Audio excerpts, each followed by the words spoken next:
Hello, can everyone hear me? I want to see some thumbs up. Wonderful. Well, you have got the pleasure of me from my bedroom today and not my garage, which might be a bit sad for a few of you. I know you like to see me in my garage, but it's very cold and very damp. So I thought I'd come up to the bedroom today. So this is part 3 of a 4-part series, the Nativity series. I was thinking actually of getting some of the Jam team to just come and do it for me, because I've been listening to their stuff in the bits before our meetings, and it's been brilliant. So massive shout out to the Jam team there. But yeah, so we're in the nativity scene, and we've titled it in a way a significant part in a significant story. And Dan mentioned on week 1 that a cast in a show, the aim is to shine light on the star, and that's what we want to do, is to bring out a bit more of the cast and how they have shined light on the star of the story, which we'll learn more about next week in the party. So make sure you sign up and invite your friends. First week as well, Dan shared that he was a shepherd in the nativity when he was a little one. Can anyone, even make Dan a little one? I can't remember. I can't even think of Dan being a little one. And that week also, Grant made a couple of mistakes of who was who in their nativity stories. I don't know if any of you remember, but he called me a rock. A rock. I don't know where he got that from. Honestly, he was pulling them out everywhere that week. But I wasn't a rock. I was a far more important part of the nativity when I was younger. I was a tree. That's what I was, a tree. So far more important. And as you can imagine, when you see me, I'm a little bit bubbly, and I like to share and chat and things like that. So I wasn't a very good tree. I was probably a tree in like a gale force storm, swinging about, trying to be the main part. So I didn't shine light on the main part of that story. But anyway, I was young and things like that. So, but we're all quite familiar with the nativity, with the birth of Jesus, and Dan shared about the shepherds. And they went and did it. They just went and did it. And I love that. That's the thing for me that I pulled from it. And I want to share a little story a couple of months ago. In the youth work, we got everyone little books. And we wanted to encourage the youth. We were doing a series on prayer. So we thought we'd get everyone prayer books. And we thought, it would be nice. Me and Hannah got one as well. So it was a new thing, nice thing. Mine had some Lego funky things on the front, because it's nice to have fun things as well. And I keep it in my car door. And every now and again, I'll pull over, or I'll go to work, or I'll get in the car, and I'll pull it out, and I'll have a little time of prayer. And it's really nice that it's just there. It's handy. And often we're in and out of the car, so it's nice. And one day I felt prompted to share about my prayer book. Weird prompt, and I was like, how can you do that? We don't see many people. I can't shout about it in Tesco and things like that. So I thought, social media, so I thought I took a picture of my funky prayer book, put it up on Facebook, and I thought, why not? Probably nothing will happen. But actually someone came forward and they asked me for prayer, and they're going for a really, really tough time. And it was someone without a faith. I've only known for about a year through my work at Matthew's house, and it was actually a local counsellor in Swansea. And they reached out to me to pray for them. And every now and again, I'll get in touch and I'll see how they're doing.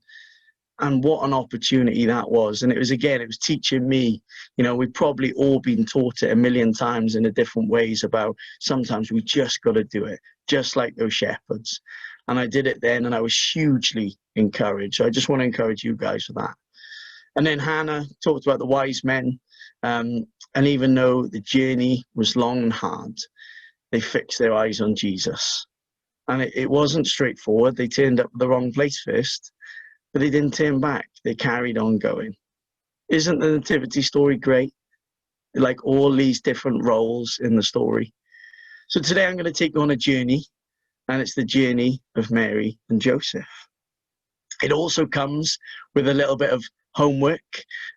So when you can, read Matthew 1 and 2, Luke 1 and 2, and learn more about the Nativity, the story of Mary and Joseph and their involvement. It really is lovely, and I'll pick some bits out today in the verses as well. But first off, many of us will know Joseph was a carpenter, and Mary, and they were engaged and ready, hoping to get married. Some of you will know, but a lot of the things that I've read and looked into is they were a younger couple, likely to be late teens, Mary and Joseph. And that was the culture back then. Newlyweds would get married around that age. And for me, I was like, okay, here we go, learning something different. Mary and Joseph, you think they're 20s, 30s, and you hear the donkey and things like that. But actually, they were a bit younger than that. They lived in Nazareth. They lived faithfully by the law of Moses, and it all started when an angel appeared to Mary. So an angel appeared and basically told Mary, we're going to give you a child. You have favor. We think you're wonderful, and we want to give you a child. And Mary's going, whoa, this is a bit crazy. Really? To you going to do that? With the power of the Holy Spirit, we're going to give you a child. And to prove that, we're going to share a story that Elizabeth, someone that you know, is now 6 months pregnant. And this Elizabeth couldn't have children. And she was at an age where she was a lot older, probably around the age of 60s. So Mary's like, okay, right, I'll go and investigate. I'll go and see Elizabeth. So she went to see Elizabeth, and she was. And in that, she then realized and came to it, I'm going to have a baby. I'm going to have a baby that the angel told me I'm going to have. And she sang for joy. She went back and told Joseph. Can you imagine what Joseph was feeling? Teenager. I was hoping I could see Jake Vincent, a picture of Jake Vincent, but he's hiding behind a camera at the moment. But imagine Jake Vincent, he's got a girlfriend, he's in college, sixth form. All of a sudden that girl says, do you want to go for a Pepsi down Verdi's, right? They're there, and he goes, oh, an angel appeared to me last night. Jake, we're going to have a baby. You can just imagine his face, his shock, his worry, his panic of being a father. And he's like, but I live by the law. I've been living by the law of Moses, and I'm faithful to God. And all of a sudden, you can just imagine Joseph is having a bit of a mini panic because he's just been told by the love of his life, the woman he wants to marry, they're going to have a child, but they haven't had sex. And how can this happen? What is going on? And she shared the story of an angel. But you can just imagine Joseph being like, oh my days, what is going on right now?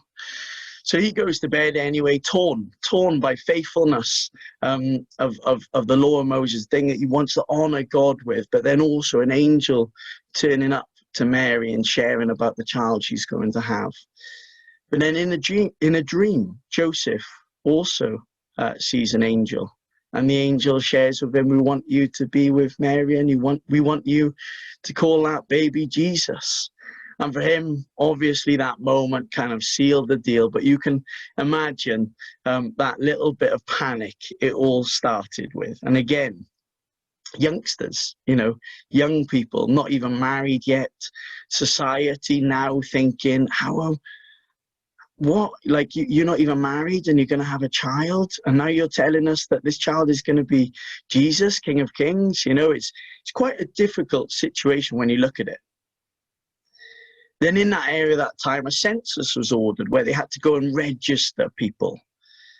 And it was around the time that Mary was close to giving birth as well.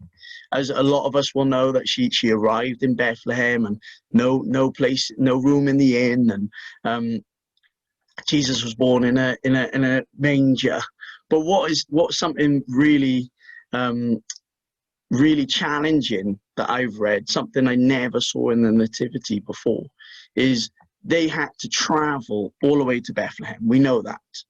Many of the stories, I was even collecting my Christmas tree the other day down Gower Christmas trees, and they had a little statues of the story. Joseph wasn't even in the play, actually. I felt for him. He didn't even make it into half the nativities, the wise men and the shepherds and everything else, but Joseph often gets left out of a few things. But anyway, this journey, we all know they had a journey. It doesn't say anywhere that they were on a donkey, yet there's always a donkey there, or a camel, or how they traveled. But we know that there was no place in the inn. And if they had money, then surely they could have outbought someone for a room for their baby to be born in. So you just think of these things, But that journey is actually around 90 miles. It's quite a long journey. So Dave's going to show a little photo, a little mini map for us a second. Hope it'll pop up. There we are. You can see it. So Nazareth at the top there, and they would have to travel down Jerusalem and then Bethlehem through there. And you can see the river, right? And as I was looking into this, I found a really nice, really cool article. And I could share that article with anybody who wants it. But it's from a biblical archaeology professor called James F. Strange. This person runs tours regularly through that path, loves unearthing all this stuff, and in the article it says these things, and it's really I was really, I don't know what the word is, encouraged that the challenge that they had to go through while they were young, and Mary was very heavily pregnant. It said this, James F. Strange says this: it was a fairly grueling trip in antiquity. So back then, the most we find people traveling 20 miles a day. And the trip was very much uphill and downhill. It was not simple.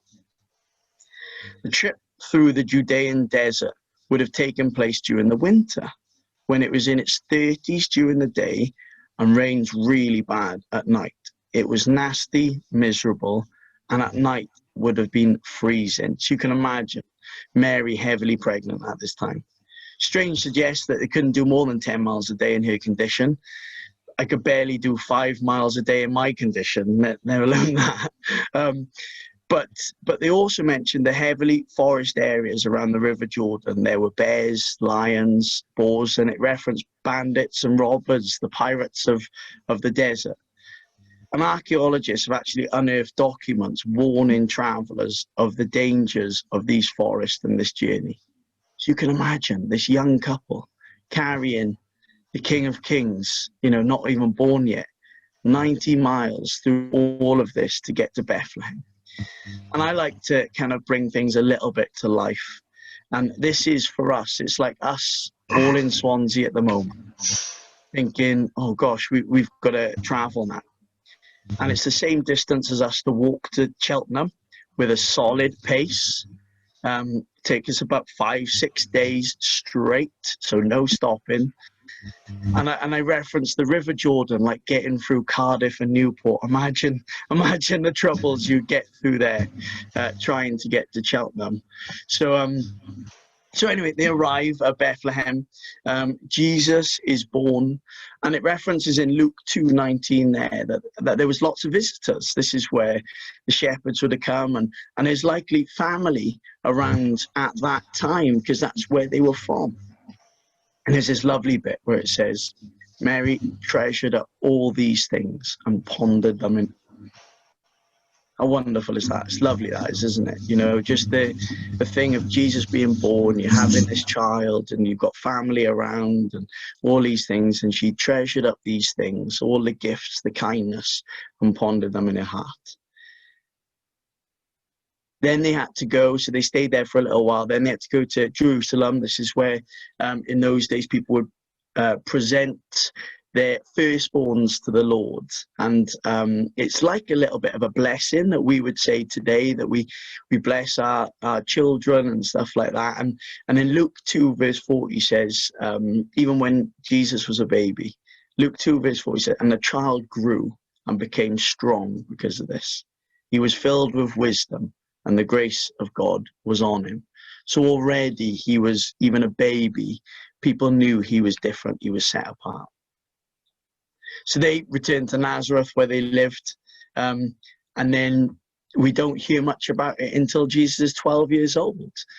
And 12 years old, then they go to the Passover festival travel to Jerusalem, and there's lots of family there, references, lots of family, brothers of Jesus, James, Joseph, Simon, Judas, and there's bits in the Bible where it references James again as brothers, and we don't fully know about all his brothers and sisters in the way that they could be cousins or close friends. And I've got a lot of brothers that aren't blood brothers to me, but I treat them just as close as they're my brothers. So we don't fully know, but it does say in other places, James, the brother of Jesus.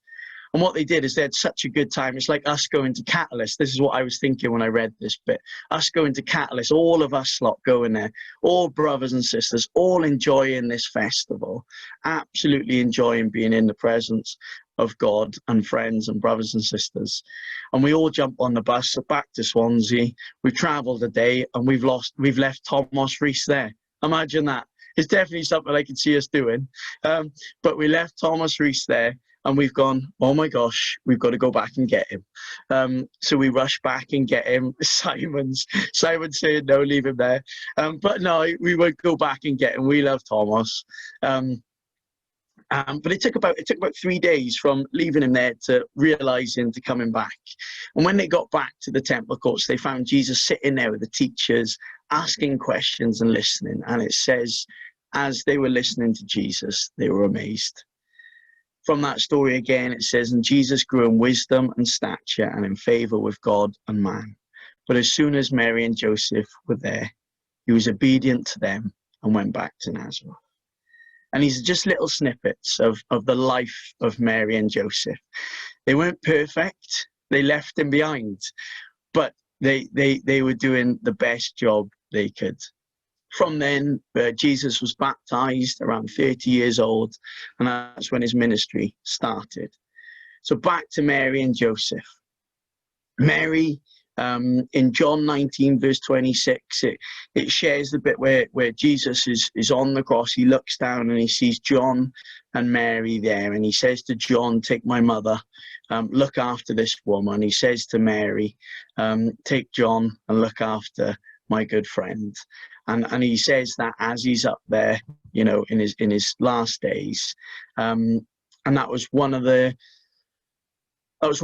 last times you hear about Mary. You hear a little bit more again while she's with John in the book of Acts about the day of Pentecost. But what I want to pull from that is Mary got to see her son die. How traumatic, how difficult is that?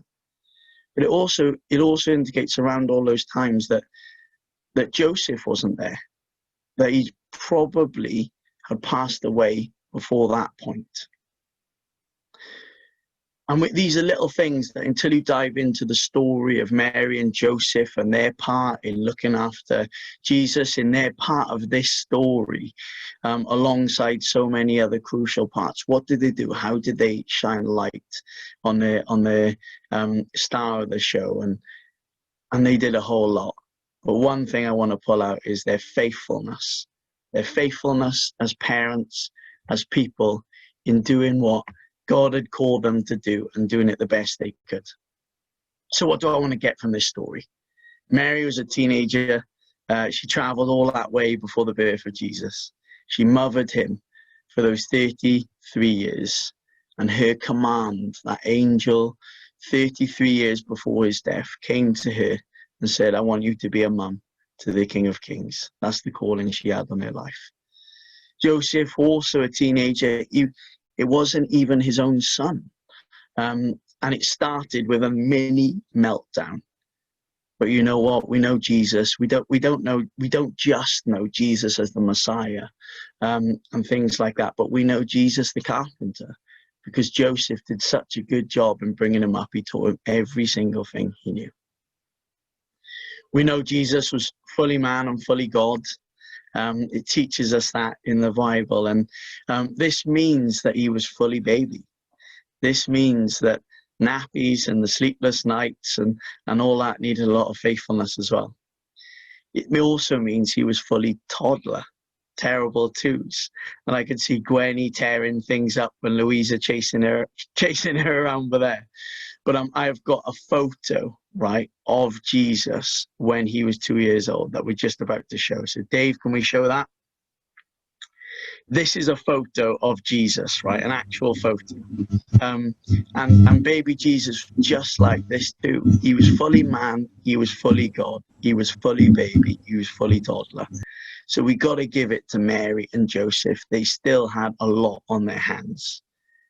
I was 29 when we had Barney, and we planned him. You know, we were ready. Imagine being 10 years younger, not ready, not planned. What a challenge. I remember Barney, often these days, we got to get him to go on the naughty step. And just the other day, I put him on the naughty step, can't even remember what it was for. And I sat him down there and we were counting. And as I was doing it, I crossed my arms like this. I'm not sure why, it was just the reaction.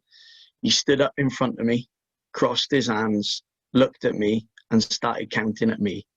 Oh my, I was like, you could just imagine Jesus being fully toddler and baby too. He was also a teenager, stayed at the temple courts. I've done youth work for 13 years and it's not always straightforward. But those parents were faithful all the way. Being father to the King of Kings must have brought incredible pressure. Jesus wasn't even Joseph's son, and it was unplanned for both of them, like I mentioned.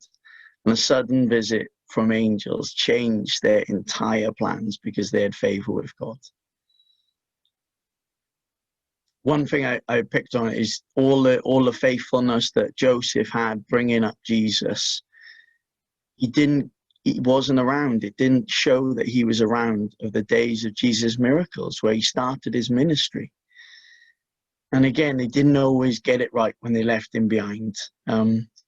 But they were faithful to him and the calling that God had put on their lives.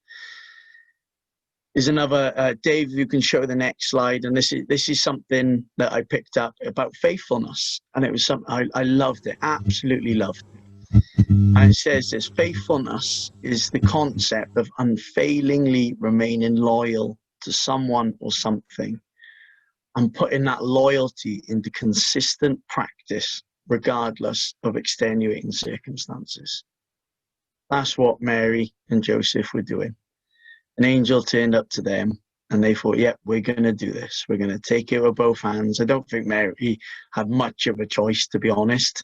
But at the beginning, because the baby was inside it. But all through Jesus' life, they had to be faithful parents. And faithfulness is the concept of unfailingly remaining loyal to someone or something and putting that loyalty into consistent practice, regardless of extenuating circumstances.